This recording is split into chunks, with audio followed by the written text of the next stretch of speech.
The Stellar War College on planet Ethan Prime had a reputation that could make a black hole quiver in its boots, which, admittedly, was quite the feat considering black holes didn't actually wear boots, but the metaphor stood solid as neutronium plating. This wasn't your average military academy, where cadets learned to march in pretty lines and salute with mechanical precision. No, this was where the galaxy's most dangerous species sent their young to learn the fine art of controlled violence, strategic mayhem, and how to kill things efficiently while maintaining proper military etiquette. The irony? The most feared instructor on campus happened to be human. Before we begin, YouTube shows me that 93% of you haven't subscribed yet. Subscribing is free, it really supports our community, and I'd love for you to be part of it. Also, drop a comment and let me know where you're watching from. David stood at the edge of the Crimson Wastes, watching his latest batch of trainees with the kind of expression that suggested he'd rather be wrestling a quantum singularity than dealing with teenage aliens having attitude problems. The morning sun cast long shadows across the red-tinged landscape, where jagged rock formations jutted from the ground like the galaxy's worst dental work. "Listen up, Cubs," his voice carried across the training ground with the authority of someone who'd survived encounters that would make most species wet themselves, assuming they had the appropriate biological functions for such reactions. Today's survival drill isn't a field trip to your grandmother's house. The Crimson Wastes don't care about your species, your family connections, or how many push-ups you can do. Out there, you're all equally likely to become something else's lunch. The Velkari Cubs, because calling them students was like calling a plasma cannon a learning tool, stood in formation with varying degrees of attention. These weren't your cute, fluffy puppies.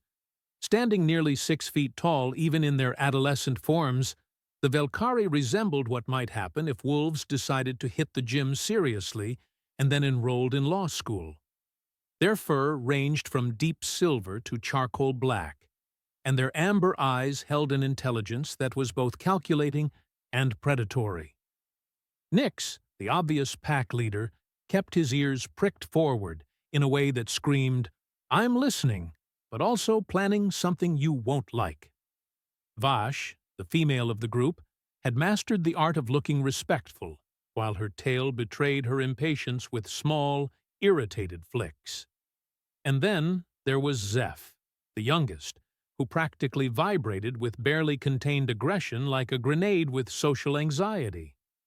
"The human thinks he can teach us to hunt," Nix muttered in the Velkari tongue, just loud enough for his companions to hear, but quiet enough that he thought David wouldn't catch it. What does a prey species know about survival? David's smile could have flash-frozen helium. "Funny you should ask, Nix, since you're so curious about what this prey species knows about survival. You three get the honor of being in my group for the exercise." The color drained from Nix's fur, which was quite the achievement, considering it was already black.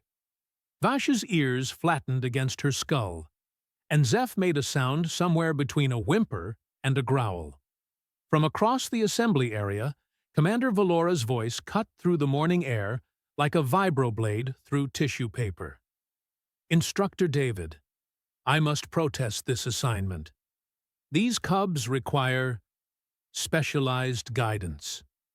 Valora approached with the kind of predatory grace that made lesser beings suddenly remember urgent appointments elsewhere. Even among the Velkari, she was imposing, nearly 8 feet of muscle, scars, and barely contained lethality, wrapped in a military uniform that looked like it had been tailored by someone who understood that sometimes clothes needed to accommodate sudden, violent movement. "Specialized guidance," David repeated, his tone suggesting he'd found something particularly amusing about the phrase. "You mean the kind where they never learn what happens when they underestimate an opponent because they're too busy being coddled?" I mean the kind where they don't end up dead because a soft-skinned instructor couldn't keep up with their natural instincts, Valora replied, her amber eyes fixed on David with the intensity of a targeting system. The silence that followed could have been bottled and sold as awkward tension concentrate. Other instructors suddenly became very interested in their equipment checks. The non-Velkari students tried to blend into the background like chameleons having an identity crisis. David stepped closer to Valora, close enough that the height difference became comically obvious. The human barely reached her shoulder. "Commander, with all due respect, which is approximately none, your natural instincts theory is exactly why these cubs think they can mouth off during briefings. They've never learned that nature has bigger, meaner things than them. And you think you can teach them that lesson?" Valora's voice carried the kind of skepticism usually reserved for claims about perpetual motion machines and honest politicians. "I think," David said, checking his gear with practiced efficiency, "that these cubs are about to learn why humans didn't become an interstellar species by accident. Sometimes the best predators are the ones that don't look like predators." Academy Director Kelshawn materialized beside them with the fluid movement characteristic of their species. The Altarians had mastered the art of being everywhere and nowhere simultaneously, which made them either excellent diplomats or terrifying stalkers, depending on your perspective. "Perhaps we could avoid turning this training exercise into an interspecies incident?" Kelshawn's voice carried the kind of diplomatic smoothness that could negotiate peace treaties between antimatter and matter. "The last thing we need is another report to Galactic Command about cultural misunderstandings in our training protocols." "No misunderstanding here," David said, shouldering his pack. "Just a practical lesson in why assumptions can be fatal. Cubs, you're with me. Try to keep up." As the groups dispersed across the Crimson Wastes, the Academy settled into the familiar rhythm of organized chaos. Radio checks crackled across multiple frequencies, tracking beacons blinked to life, and medical teams positioned themselves at strategic intervals because experience had taught everyone that Ethan Prime's wildlife considered military exercises to be dinner invitations. The 3 Velkari cubs fell into formation behind David, their natural pack instincts warring with their obvious reluctance to follow a human. Nix took point position, Vash flanked left, and Zeph covered the rear, textbook pack tactics that would have been impressive if they weren't so obviously designed to keep David surrounded. "Subtle," David commented without turning around. "Really, your tactical positioning is about as covert as a supernova in a dark matter cloud." "We're maintaining proper formation protocols," Vash said, her tone carefully neutral. "Right, and I'm sure the fact that you've positioned yourselves to watch my every move has nothing to do with expecting me to collapse from exhaustion, get lost, or otherwise prove that humans don't belong in survival situations." Zeph's ears twitched. "We would never—" "Of course you would," David interrupted, navigating around a cluster of crystalline formations that jutted from the ground like alien flowers made of razor blades. "It's what I'd do. Question is, are you planning to learn something today? Or are you too busy being right to notice when you're wrong?" The cubs exchanged glances, the kind of silent communication that pack species had perfected over millennia. David pretended not to notice, though his peripheral vision caught every ear twitch and tail position. Human senses might not be as acute as Velkari ones, but human brains had gotten very good at reading behavioral patterns. The first part of the exercise proceeded according to standard protocol. Navigation challenges, resource identification, basic survival tasks that any competent military trainee should handle without breaking stride. The cubs performed adequately, their natural advantages in strength and senses making up for their obvious lack of enthusiasm for following human instruction. As the Ethon Prime sun reached its zenith, painting the crimson wastes in shades of amber and rust, David called for a tactical rest. The Cubs immediately claimed positions that gave them clear sight lines in all directions, another textbook move that would have been more impressive if they'd bothered to consider wind direction and scent trails. "Water break," David announced, settling against a rock formation that provided shade and cover. "Hydration is important when you're planning to survive long enough to prove me wrong." Nix took a careful drink from his hydration pack, his eyes never leaving David's face. "Instructor, may I ask a question?" "You just did. But go ahead and ask another one." "Why did you volunteer for this assignment? The other human instructors prefer classroom settings, tactical simulations, technical training. Yet you specifically requested field survival rotations with challenging students." David's expression shifted to something that might have been amusement if amusement could be weaponized. "Challenging students. Is that what they're calling you these days?" Here I thought the official term was disciplinary problems with authority issues and a tendency toward pack-based harassment of non-Velkari personnel. Vash's tail bristled slightly. "We have never engaged in harassment." "No, you've just made it clear through body language, scent markers, and carefully positioned accidental encounters that you consider non-Velkari instructors to be inferior, particularly humans." "That's not," Zeph began. "That's exactly what it is," David said, his voice taking on the kind of edge that suggested patience was a finite resource, and his was running low. "And frankly, I don't care. What I care about is whether you're going to learn something useful today, or whether you're going to continue operating under the assumption that being born predators makes you apex hunters." "Are we not?" Nix asked, his question carrying a challenge that vibrated through the air like a tuning fork made of attitude.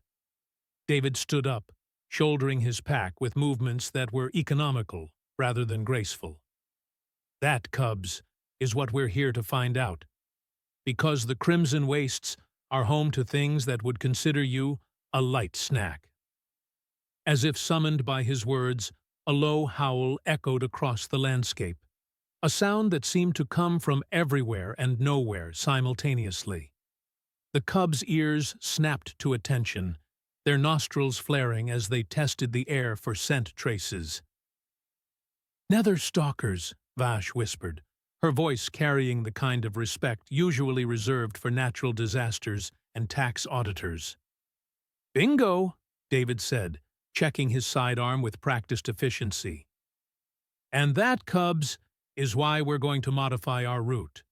Unless, of course, you're eager to test your predator credentials against something that evolution specifically designed to hunt things like you." The afternoon wore on with increasing tension. Radio checks became more frequent, and David noticed that the Cubs had shifted from skeptical observation to genuine alertness. Whatever else they might be, they weren't stupid. And the Crimson Wastes had a way of educating the overconfident with permanent lessons. As the sun began its descent toward the horizon, painting the sky in shades of violence, David made the call that would change everything. "We're making camp early," he announced, selecting a defensible position among the rock formations. "Standard watch rotation, but we're going weapons hot." "Why?" Nix asked, though his posture suggested he already knew the answer wouldn't be reassuring. "Because," David said, scanning the surrounding terrain with the kind of attention that suggested imminent violence was more than just a possibility. "Those Netherstalker calls have been getting closer, and unless I miss my guess, we're about to find out whether survival training translates to actual survival. The cubs had gone very still, the kind of stillness that predators achieve when they realize they might have become prey. Their ears swiveled constantly, tracking sounds that human hearing couldn't detect, and their nostrils flared as they analyzed scent patterns carried on the evening breeze. "Instructor," Vash said quietly, "perhaps we should signal for early extraction." David's smile was sharp enough to cut diamond. "Now where's the fun in that? Besides, cubs, this is exactly the kind of situation where you learn what you're really made of." As darkness began to creep across the crimson wastes like spilled ink, the last radio check crackled through with routine efficiency. David responded with their position and status, his voice carrying the kind of casual professionalism that suggested everything was proceeding according to plan. It was the last communication anyone would receive from their group for the next 18 hours. When the morning sun rose over Ethon Prime, painting the Academy in shades of gold and possibility, three things became immediately apparent. First, David's group had missed their scheduled check-in. Second, their tracking beacons were broadcasting from a location that shouldn't have been possible given their planned route. Third, the Velkari cubs were missing, and in the Crimson Wastes, missing usually meant dead. If there was one thing the Stellar War College excelled at, besides producing galaxy-class warriors, it was mobilizing search and rescue operations with the kind of efficiency that would make a black hole jealous of their organizational pull. Within an hour of David's group missing their check-in, the Academy had transformed from a sleepy educational institution into a tactical command center that hummed with barely controlled urgency. Captain Jorik stood in the command center, his weathered face displaying the kind of expression usually reserved for surprise tax audits and antimatter containment failures. As David's superior officer, he had the enviable task of explaining to Galactic Command why one of their best human instructors had apparently vanished into the Crimson Wastes, along with 3 Velkari cubs who happened to be the offspring of various important military leaders. "Status report?" he barked at the communications officer, a nervous Altarian whose tentacles kept twitching in patterns that suggested imminent panic. "Sir, we've lost all contact with Instructor David's unit. Their last known position was grid reference Tango Whiskey 9, approximately 15 clicks into the wastes. Emergency beacons are intermittent." "Intermittent how?" "They appear to be moving, sir, in patterns that don't match standard search protocols or distress movements." Jorik's frown deepened until it threatened to achieve geological significance. "Show me." The holographic display flickered to life, showing a 3-dimensional map of the Crimson Wastes, with tracking indicators blinking like angry fireflies. The beacon signals traced a path that would have made a drunken mathematician weep with confusion, circling back on themselves, jumping impossible distances, and occasionally vanishing entirely before reappearing in locations that violated several laws of physics. "Either our equipment is malfunctioning," Jorik muttered, "or something very unusual is happening out there." Commander Valora materialized beside him with the kind of silent approach that made security personnel reach instinctively for their weapons.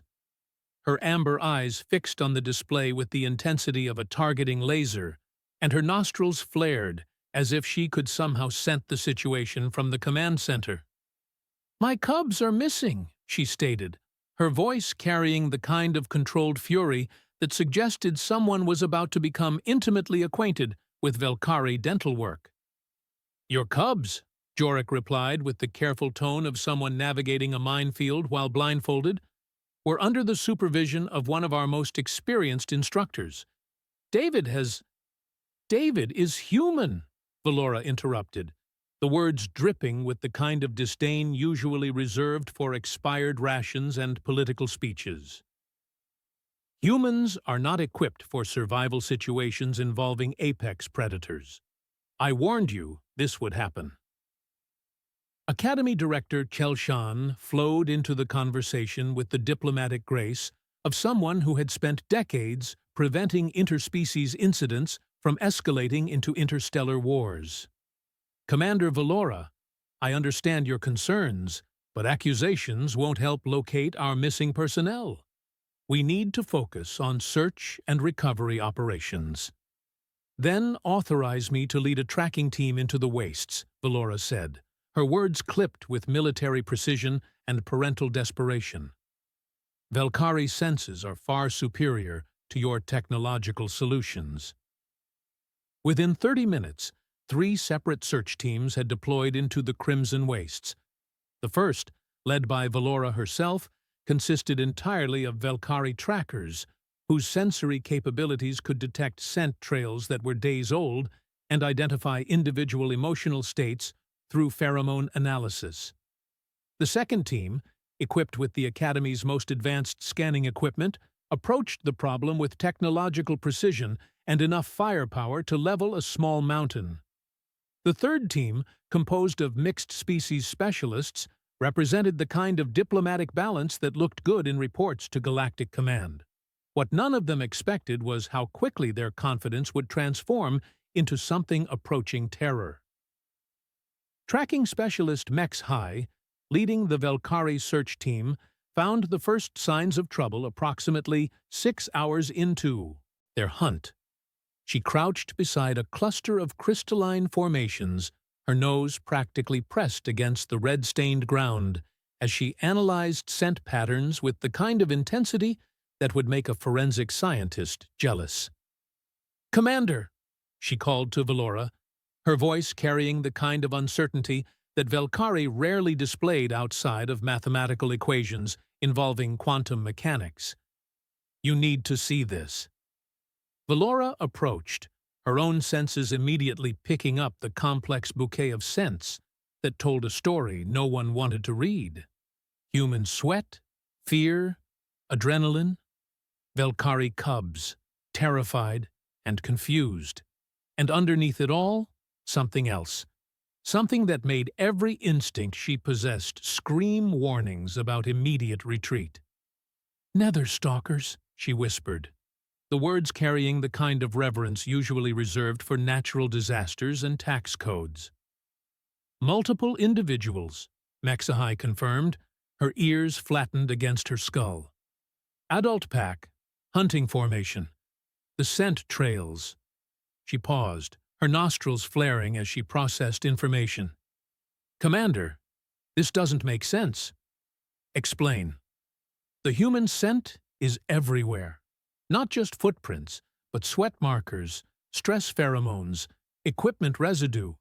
He was here for an extended period, moving in patterns that suggest—" Mexahai's tail twitched with confusion. "Combat engagement. Multiple contacts. But there's no blood, no tissue samples, no indicators of injury." Valora examined the area herself, her enhanced senses painting a picture that challenged everything she thought she knew about human capabilities. The scent trails told a story of prolonged conflict. David had been here for hours, not minutes, moving, fighting, surviving against odds that should have been impossible for any single individual, let alone a human. "The cubs?" she asked, though part of her already knew the answer wouldn't be reassuring. "Scattered initially, then consolidated. Their scent patterns show extreme fear, but they were mobile, uninjured. They followed the human's movements, stayed close to his position throughout the engagement." "And the Nether Stalkers?" Mexhai's expression shifted to something that might have been awe, if awe could be terrifying. "Gone. All of them. The scent trails end abruptly, as if they simply vanished." Meanwhile, the technological search team was discovering their own unsettling evidence. Advanced scanners designed to penetrate Ethon Prime's mineral-rich geology were picking up energy signatures that didn't match any known phenomena. Weapons discharge patterns that suggested prolonged firefight, but no corresponding debris or biological residue. "Captain," the team leader reported over secure comm channels, "we've found what appears to be the site of a major engagement. Plasma scoring on rock formations, evidence of explosive devices, ground disturbance patterns consistent with hand-to-hand combat. But, sir, there are no bodies." Jorek's voice crackled back with the kind of tension that suggested his patience was approaching critical mass. "Define no bodies." "No organic remains whatsoever, sir. No blood, no tissue, no equipment debris. It's as if whatever happened here involved participants who could simply disappear." The mixed species team, approaching from the eastern quadrant, made perhaps the most disturbing discovery of all. Instructor Brentok, whose saurian heritage gave him enhanced visual acuity and pattern recognition, identified something that made his scaled skin crawl with implications.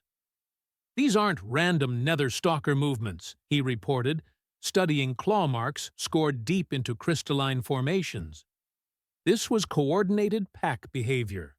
Hunting pattern Omega-6, designed for taking down large, intelligent prey that fights back." "How large?" asked his human teammate, though her tone suggested she already suspected the answer. "Single target. Adult humanoid. Someone trained in combat tactics and familiar with nether stalker behavioral patterns." Brentok's tongue flicked out, tasting the air with reptilian precision. Whoever they were hunting, that individual kept them engaged for approximately 6 hours. 6 hours! The disbelief in the human's voice was almost palpable. "Nothing survives 6 hours against a nether stalker pack." "No," Brentok agreed, his voice carrying the kind of thoughtful respect usually reserved for natural phenomena and military legends. "Nothing should." As the three teams continued their search, the story that emerged painted an increasingly impossible picture. David had somehow managed to engage multiple nether stalkers in sustained combat while protecting 3 Velkari cubs. The evidence suggested not just survival, but tactical superiority against creatures that evolution had specifically designed to be perfect killers. But there were still no bodies. The breakthrough came when Mexahai discovered something that changed the entire nature of the search operation.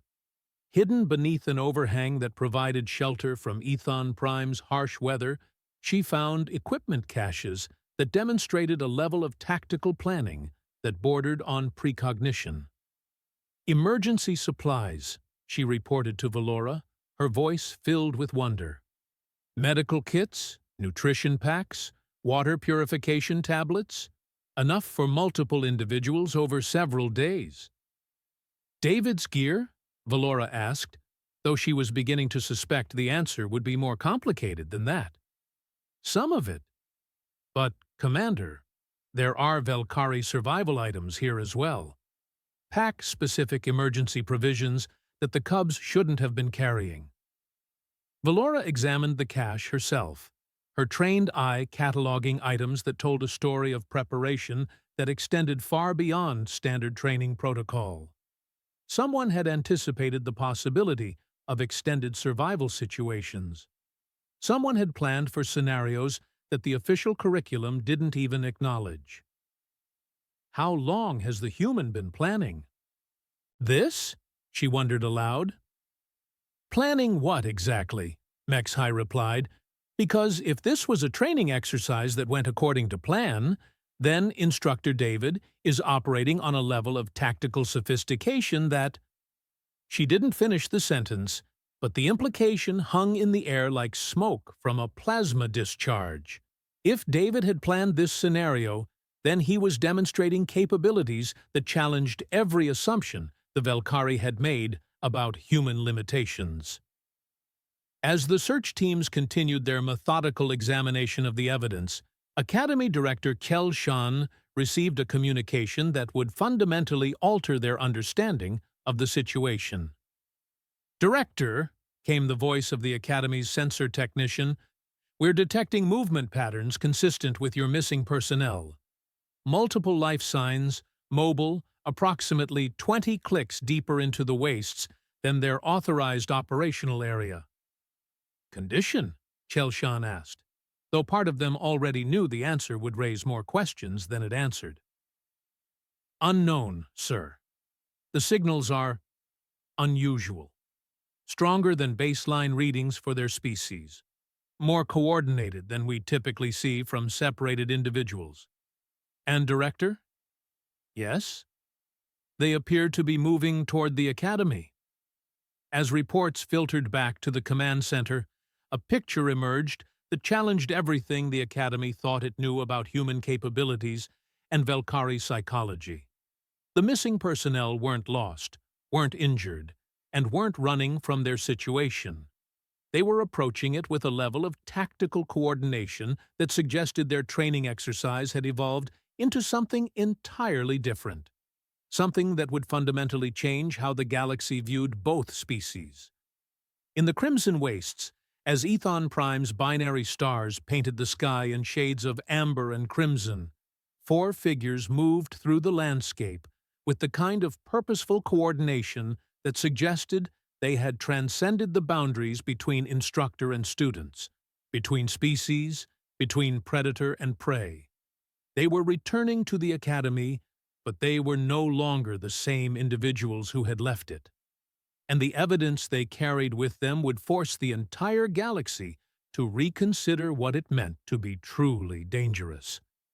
The memorial service had been scheduled for the following morning, which was either optimistic planning or bureaucratic efficiency, depending on whether you subscribed to the school of thought that held hope as a strategic resource or viewed it as a luxury that military organizations couldn't afford.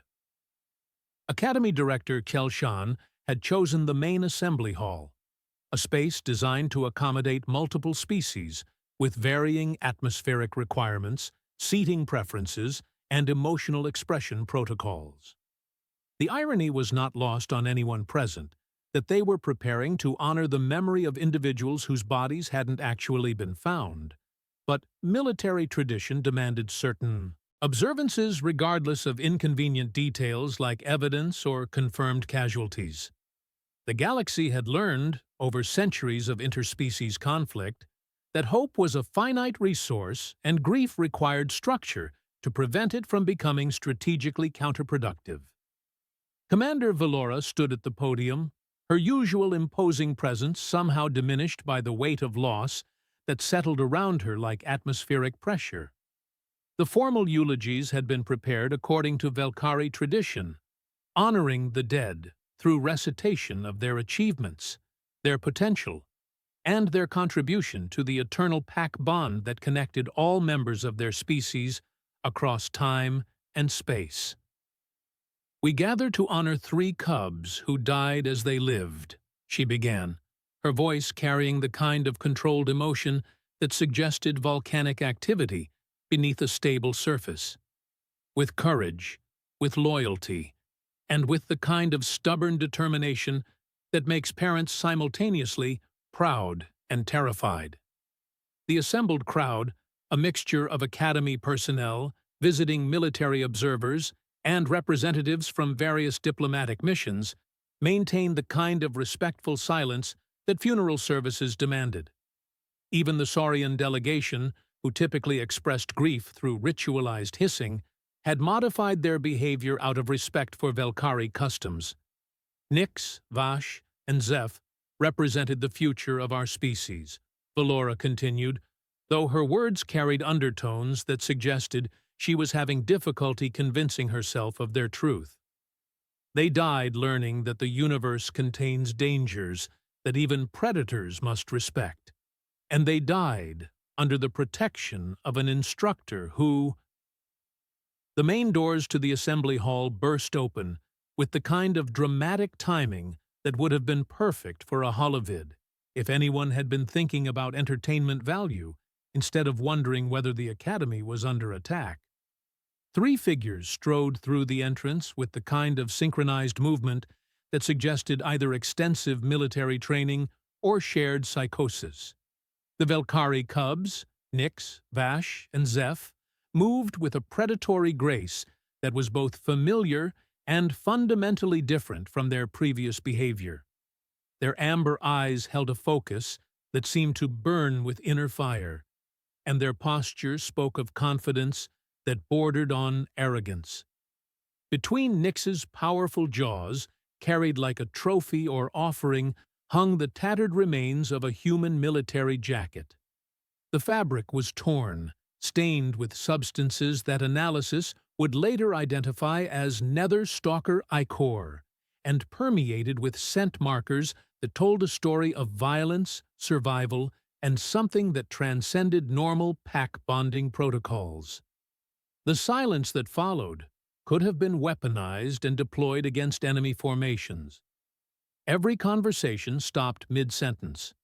Every breath held. Every heartbeat seemed to synchronize as the assembly processed what their eyes were reporting, and their minds were refusing to accept. "Well," Academy Director Kelshan finally managed, their diplomatic training providing words when their brain had temporarily relocated to another dimension, "this is unexpected." Commander Valora stared at the cubs. Her cubs, returned from the dead, with evidence of experiences that challenged everything she thought she understood about survival, training, and the fundamental nature of predator-prey relationships. Her nostrils flared as she analyzed the complex bouquet of scents that surrounded them like an invisible cloud of information. The cubs had changed. Not physically. Medical scanners would later confirm that they showed no structural alterations, no genetic modifications, no technological augmentations. But something fundamental in their behavioral patterns, their scent signatures, their pack dynamics, had undergone a transformation that registered on every instinctual level that Velkari possessed. "Nyx," Valora said, her voice carrying the kind of parental authority that had been honed through countless disciplinary encounters. "Report." The young Velkari stepped forward, still carrying David's jacket, and his response carried undertones that made every predator species in the assembly unconsciously reassess their position relative to the exits. "Mission completed, Commander," he replied, his voice carrying new harmonics that suggested vocal cords had somehow learned to resonate with frequencies that bypassed rational thought and spoke directly to survival instincts. The instructor's survival training was comprehensive. "Where is Instructor David?" Captain Jorik demanded, pushing through the crowd with the kind of determined authority that senior officers used when they suspected someone was about to explain why their worst fears were actually optimistic projections. Vash tilted her head with the kind of predatory curiosity that usually preceded someone becoming a dietary supplement. "The human survived," she said, though her tone suggested that "survived" was a term that required significant contextual interpretation. "His methods proved effective." "Effective how?" Kelshan asked, though their diplomatic training was sending urgent warnings about questions that might have answers no one wanted to hear. Zeph, the youngest of the cubs, spoke for the first time since their return. His words carried the kind of quiet intensity that suggested he had recently been introduced to concepts that would require extensive therapy to process properly. "The human taught us the difference between being predators and being apex predators," he said, his amber eyes reflecting something that might have been wisdom, if wisdom could be terrifying. The lesson involved practical demonstrations. The assembly hall had achieved the kind of silence typically associated with vacuum chambers and diplomatic incidents that were about to become interstellar wars. Every species-specific breathing pattern, every unconscious, Movement, every autonomic response had synchronized into a collective held breath as hundreds of military professionals tried to process what they were witnessing. Dr. Velneth approached the cubs with the kind of cautious movement that medical personnel used when dealing with patients who might either require treatment or provide it in ways that violated medical ethics. His scanner readings immediately began displaying data that challenged his understanding of Velkari physiology. Their stress hormone levels are unusual, he reported to Valora, his voice carrying the bewildered tone of someone whose scientific instruments were apparently functioning perfectly while reporting impossible results. Elevated, but not in patterns consistent with trauma or exhaustion.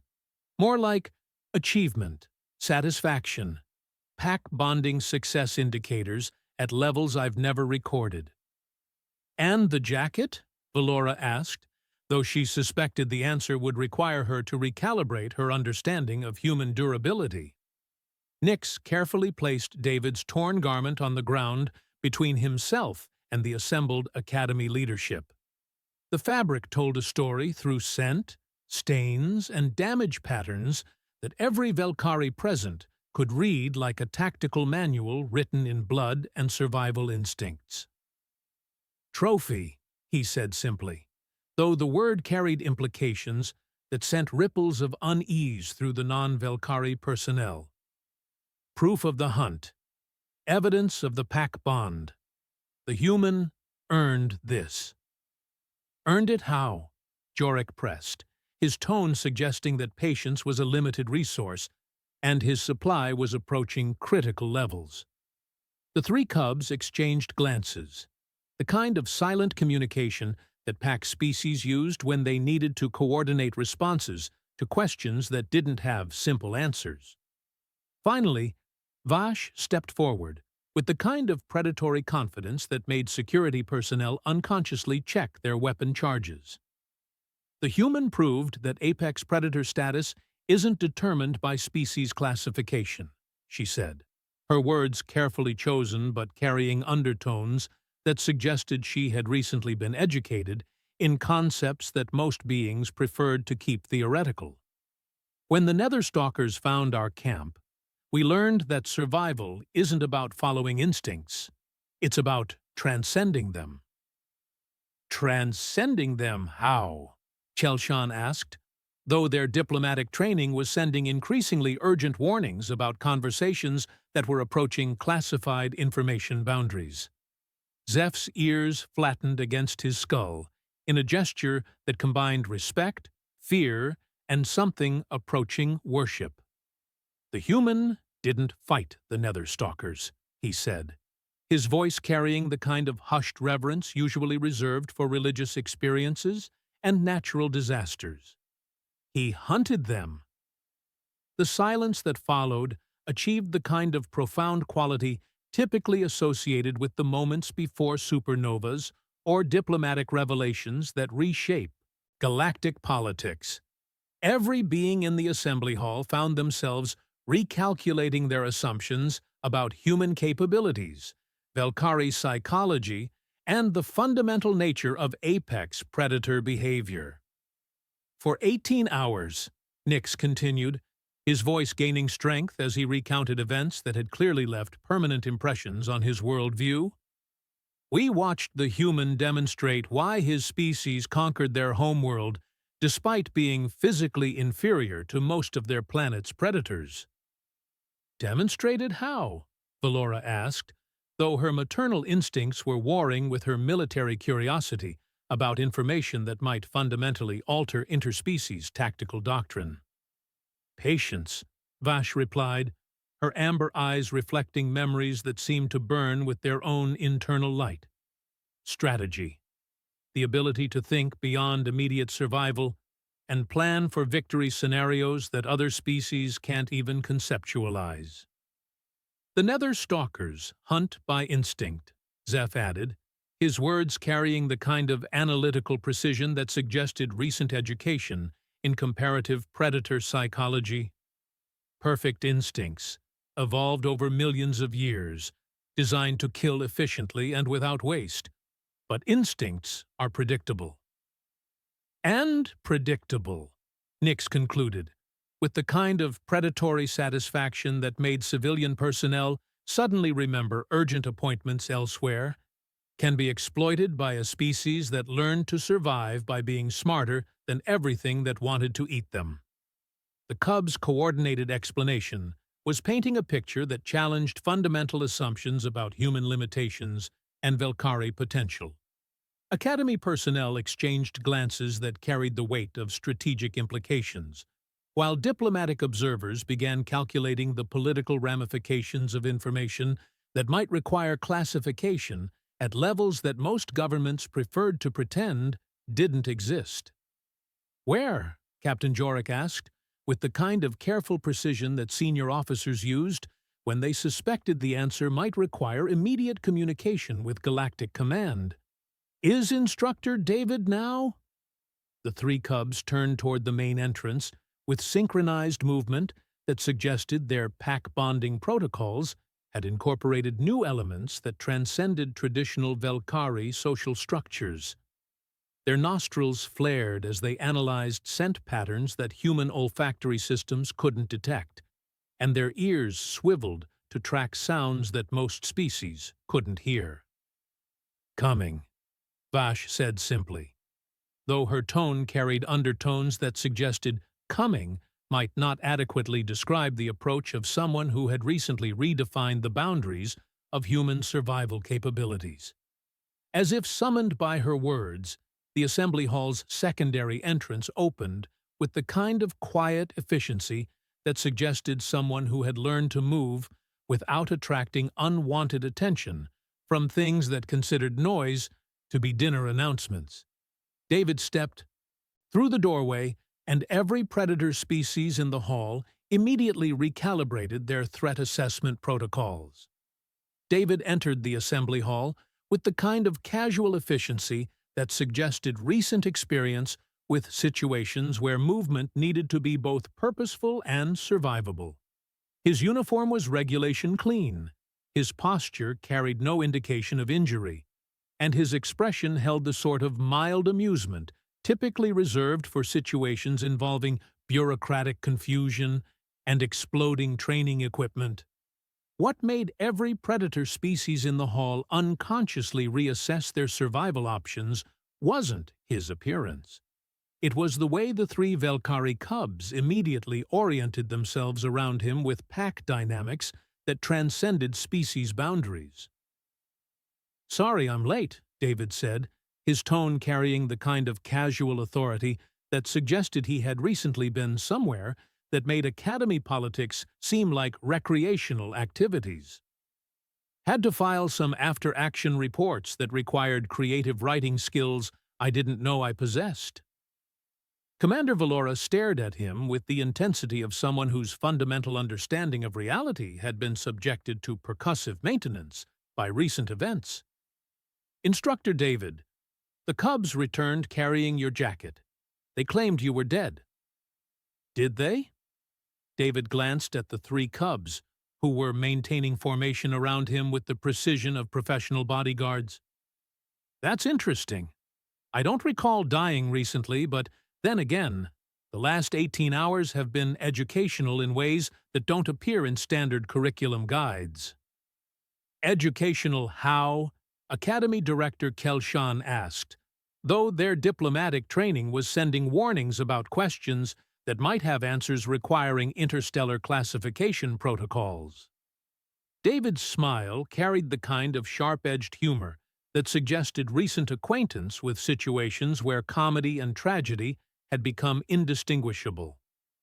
"Well, it turns out that nether stalkers have some fascinating behavioral patterns that aren't covered in the standard threat assessment manuals.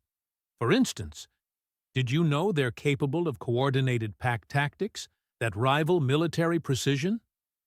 "You fought a nether stalker pack?" Captain Jorik asked, his tone carrying the kind of disbelief usually reserved for claims about perpetual motion devices and honest tax assessments.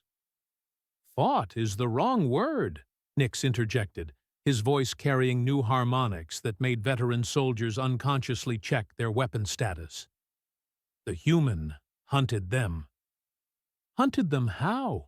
Valora demanded, her parental instincts warring with her military curiosity about tactical information that might revolutionize interspecies combat doctrine. David shrugged with the kind of casual gesture that somehow made the movement seem like a threat assessment demonstration. Patience, mostly. Nether stalkers are perfect ambush predators, but perfect ambush predators have predictable patterns. They expect prey to run, to hide, to make survival errors based on panic responses. "And you didn't?" Dr. Velneth asked, his medical scanner readings suggesting that David's stress indicators were barely elevated above baseline levels. "I did something they didn't expect," David replied, his expression shifting to something that might have been pride, if pride could be weaponized. "I turned the cubs into bait." The silence that followed achieved the kind of profound quality typically associated with diplomatic incidents and accidental war declarations. Every being in the assembly hall found themselves recalculating their assumptions about human tactical thinking and ethical boundaries. "Bait!" Valora's voice carried undertones that suggested someone was about to become intimately acquainted with Velkari disciplinary protocols. "Willing bait," Vash clarified, her amber eyes reflecting memories that seemed to burn with satisfaction. The human explained that nether stalkers hunt by exploiting fear responses. But fear responses can be controlled, channeled, used as tactical advantages. "For 18 hours, Zeph added, with the kind of quiet intensity that suggested recent education in advanced survival psychology, "we learned that being apex predators means thinking beyond instinct. It means becoming something that evolution didn't plan for." David nodded with the approval of an instructor whose students had exceeded curriculum expectations. The cubs didn't just survive their encounter with the nether stalkers. They transcended it. They experienced what we humans call battlefield evolution. The moment when survival pressures force you to become something more than your species designed you to be. "And the jacket?" Chelshan asked, though they suspected the answer would require diplomatic protocols that hadn't been invented yet. "Pack bonding trophy," David explained with the casual tone of someone discussing routine training documentation. When the cubs realized they had survived something that should have killed them, they needed a symbol to represent their transformation. Velkari psychology requires physical evidence of achievement. "So you let them tear your jacket apart?" Jorek asked, his expression suggesting that human tactical thinking might require psychological evaluation. "I encouraged it," David corrected, "because that jacket represented their old understanding of what humans were capable of.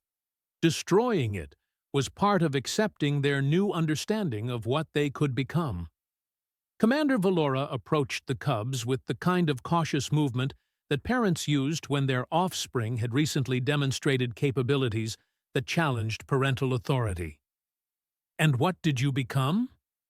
Nix, Vash, and Zeph exchanged glances that carried pack bond communication beyond anything Valora had previously witnessed.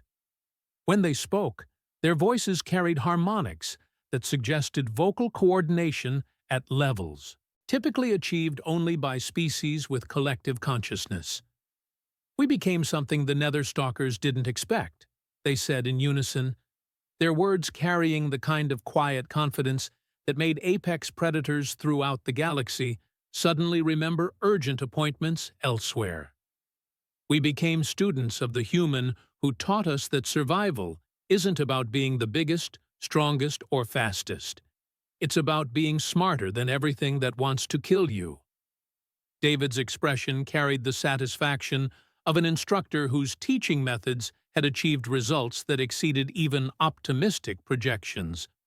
"And that," he said, with the kind of casual authority that suggested recent experience with situations where authority was a matter of survival rather than rank, is why humans became an interstellar species despite being physically inferior to most things we share the galaxy with. The assembly hall had achieved the kind of silence that suggested everyone present was simultaneously recalculating threat assessments, updating tactical databases, and wondering whether their species' survival strategies might require fundamental revision. So, Academy Director Chel Shan finally managed, their diplomatic training providing words when their comprehension had temporarily relocated to another star system. The survival training was successful? David's smile could have been classified as a weapon by species with appropriate threat recognition protocols. Let's just say that these cubs are ready for advanced coursework. And in the months that followed, as word spread throughout the galaxy about the human instructor who had turned Velkari cubs into something that made Nether Stalkers reconsider their career choices, military academies across known space began to understand that sometimes the most dangerous predators were the ones that didn't look dangerous at all. They were the ones that had learned to think,